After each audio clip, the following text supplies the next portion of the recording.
এদিকে গতকালই মাঝরাতে সাপ্লিমেন্টারি লিস্ট কিন্তু প্রকাশ্যে এসেছে। আপনারা জানেন ওয়েবসাইটে কিন্তু সেই লিস্ট আপলোড হয়ে গিয়েছে, কিন্তু কতজন বিবেচনাধীন 60,06,695 জনের মধ্যে কতজনের নাম তালিকায় উঠল, কতজনের নাম বাদ গেল তা নিয়ে কিন্তু এখনো ধোঁয়াশা রয়েছে।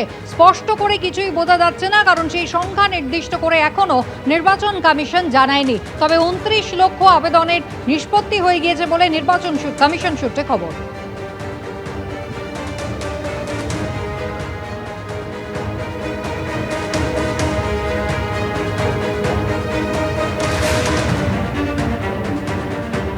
এটা কাজ হচ্ছে, এটা নতুন তৈরি হয় তো একটু একটু তো প্রবলেম হয়, বাট কিছুদিন পরে স্টেবিলাইজ হয়ে যায়, যে কিছু ঘন্টা পরে স্টেবিলাইজ হয়ে যাবে।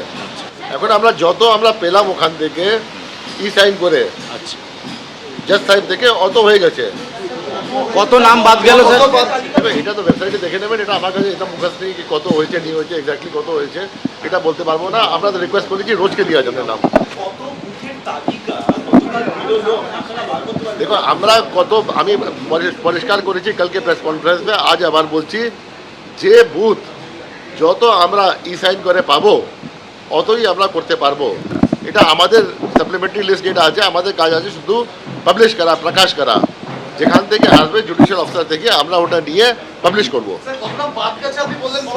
না এখন আমার কাছে কোনো ফিগার আমি কিছু বলতে পারবো না সিও, এটা কন্টিনিউইং প্রসেস আছে। কোনো জাজ সাহেব করেছেন 2 দিন আগে, কোনো জাজ সাহেব করেছেন 1 দিন আগে, কোনো জাজ সাহেব আপ টু টাইম করেছেন। আমি কিছু বলতে পারবো না, এটা ডাইনামিক প্রসেস আছে। যখন একটা ফিক্স হয়ে যাবে ওই সময় আমি বলতে পারবো। কমিশনের বিরুদ্ধে লড়তে বিজেপি বিরোধীদের একজোট হওয়ার বার্তা দিচ্ছেন মুখ্যমন্ত্রী মমতা বন্দ্যোপাধ্যায়। কি বলছেন এই প্রসঙ্গে সুজন চক্রবর্তী, শুনুন। বামেরা তো নাকি অপ্রাসঙ্গিক শূন্য, উনি তো বলেই এসেছিলেন যে লাল ঝান্ডা যেন কোথাও দেখা না যায়। তো হঠাৎ আবার বামের কথা মনে পড়ছে কেন আমি জানি না। বাম বড় প্রাসঙ্গিক, এটা উনি বুঝতে পারছেন। কারণ যেভাবে আমাদের দেশে সরকার কেন্দ্রের অথবা রাজ্যের একনায়কতন্ত্রের মনোভাবে চলছে, কেন্দ্রের একনায়কতন্ত্রের বিরুদ্ধেও যেমন আমরা, রাজ্যতেও তেমন দুর্নীতি এবং নানান রকমের অসভ্যতা তার বিরুদ্ধেও আমরা।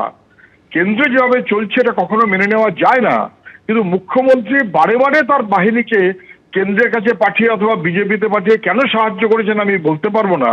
আর বিজেপিওয়ালারাও যে কোনো কারণেই হোক মমতা ব্যানার্জিকে রক্ষা করার মতন করে নানান সময় চলছে, এটা ওদের ব্যাপার। কিন্তু আমরা তৃণমূল বিজেপি দুইয়ের বিরুদ্ধেই ঐক্যমত্যভাবে মানুষকে সঙ্গে নিয়ে চলতে চাই। নির্বাচন কমিশনের লেটার হেড যেখানে বিজেপির প্রতীক, একদিকে মমতা বন্দ্যোপাধ্যায় তিনি যেমন সরব হয়েছেন, আর ইতিমধ্যেই ব্যবস্থা নিয়েছে নির্বাচন কমিশন। কেরালা সিইও দপ্তরের পক্ষ থেকে জানানো হয়েছে একজন আধিকারিক তার ক্লারিক্যাল মিস্টেকের কারণেই এই গন্ডগোল, সাসপেন্ড করা হয়েছে কেরল সিইও দপ্তরের সেই আধিকারিককে। কর্মীর ভুল জানিয়ে ব্যাখ্যা দিয়েছে কেরলের মুখ্য নির্বাচনী আধিকারিকের দপ্তর। বিজেপির প্রতীক দেওয়া কমিশনের একটি চিঠি সংবাদ মাধ্যমে প্রকাশিত হয়েছে। সম্পূর্ণ ক্লারিক্যাল মিস্টেক নজরে আসতেই সংশোধন করা হয়েছে, সাসপেন্ড করা হয়েছে অ্যাসিস্ট্যান্ট সেকশন অফিসারকে। তদন্ত শুরু হয়েছে, ব্যাখ্যা দিয়ে পোস্ট করলো কেরল মুখ্য নির্বাচনী আধিকারিক।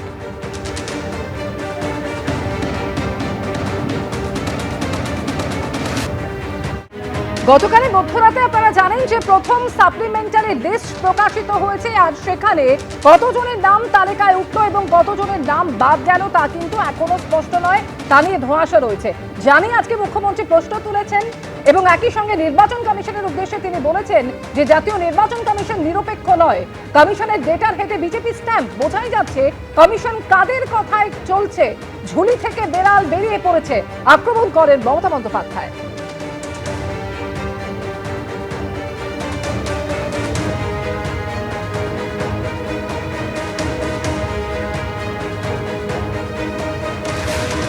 গতকালই মধ্যরাতে প্রথম সাপ্লিমেন্টারি লিস্ট প্রকাশিত হয়েছে, জানি আজকে কমিশনকে নিশানা করলেন মুখ্যমন্ত্রী।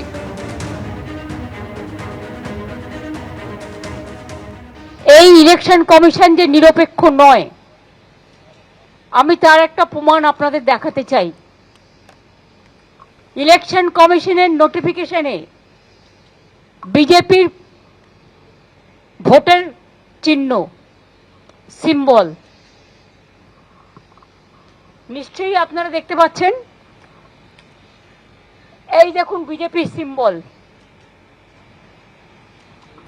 একটা ইলেকশন কমিশন তাহলে কার ইশারায় চলছে কার কথাই চলছে?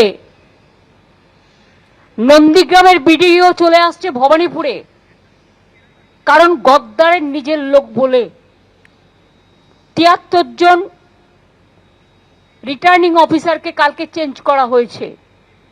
এর আগে চিফ সেক্রেটারি থেকে, হোম সেক্রেটারি থেকে, ডিজি থেকে, সিপি থেকে প্রায় ৬০-৭০ জন আইএস আইপিএস কে বাংলায় যারা কাজ করে বাইরে পাঠিয়ে দেওয়া হয়েছে। এবং কখনো কখনো বলে না ঠাকুর ঘরে কে, আমি তো কলা খাইনি। And now the cat is out of the bag.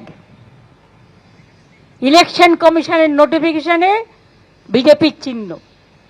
তো ব্যাকডোর থেকে খেলছেন কেন? সামনাসামনি খেলুন। সবাই তো বুঝতে পারছে তারা মানুষের গণতান্ত্রিক অধিকার কেড়ে নিতে চায়, এবং এটা তার সব পৌঁছে প্রমাণ। এটি it is not for Kerala, এখানে লেখা আছে কিন্তু ওপরে অল স্টেটস অ্যান্ড ইউটিজ। মানেটা কি? ক্লারিক্যাল মিস্টেক বললে হয়ে যাবে? হ্যাঁ, এটা ক্লারিক্যাল মিস্টেক না, এটা political intention, deliberate attempt, and cat is out of the bag. Now I will request all the political parties together, let us fight against the one-sided dictatorship, autocracy, and one political party ruled government and their agencies to take strong action to protest and to see that election must be free and fair. ABP Ananda, এগিয়ে থাকে, এগিয়ে রাখে।